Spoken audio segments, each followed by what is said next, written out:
সবাই যেমন কচু নামে ভয় পাই যে গলা চুলকাবে, ঠিক সেরকম ভাইয়ের বউয়ের নামেও ভয় পাই যে খুব বাজে হবে। কিন্তু না, কিছু কচু খুব ভালো হয়, বুঝেছো? আর কি ভাইয়ের বউদের মতো। এই যে আমার ভাইয়ের বউ যে পাঠিয়েছে, মধ্যম গ্রামের ভাইয়ের বউ পাঠিয়েছে আমার নদিয়া ভাইয়ের বউয়ের হাতে, কিন্তু কচুটা খুব ভালো। আমি কিন্তু চিপড়ে রসটাও বের করে নিইনি, আমি একদম পুরো ডাইরেক্ট দিয়েছি, কিন্তু খুব সুন্দর হচ্ছে।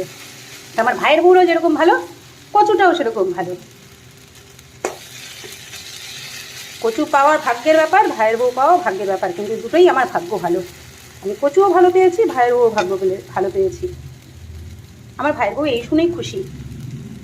সম্ভবত এটা রুই মাছ, রুই মাছ দিয়ে আলু কফির ঝোল হবে, একদম ধনে পাতা দিয়ে আলু কফির ঝোল করবো পাতলা করে।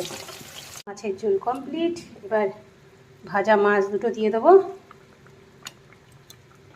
এবার ধনে পাতা দিয়ে একটু টাইম বসিয়ে নামিয়ে দেবো। একদম হালকা পাতলা মাছের ঝোল। এই শুকনো লঙ্কার গুঁড়োটা না দিলে ঝোলটা খেতে চায় না, লাল ঝোল বলে, যার জন্য না হলে এই শুকনো লঙ্কাটাও দিতাম না।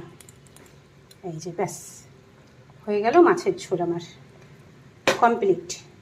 এখন বাকি আছে মাছের তেলের বড়া করা। এই যে মাছের তেল, পেঁয়াজ আছে, কাঁচা লঙ্কা আছে, ভালো করে বেসন দিয়ে মেখে মাছের তেলের বড়া করবো। যদি চালের গুঁড়ো হতো খুব ভালো হতো, কিন্তু চালের গুঁড়ো নেই, কিছু করার নেই। এখন গরম গরম মাছের তেলের বড়া দিয়ে ভাত খাওয়া হবে, ব্যাস জমে যাবে পুরো। দিয়ে দিয়েছি গরম গরম মাছের তেলের বড়া দিয়ে। খেয়ে দেখ কেমন হয়েছে মাছের তেলটা, মুখে দিয়ে দেখ কেমন হয়েছে। ভালো হয়েছে। আচ্ছা বাস, আমি এবার ভাত নিয়ে বসে পড়ি।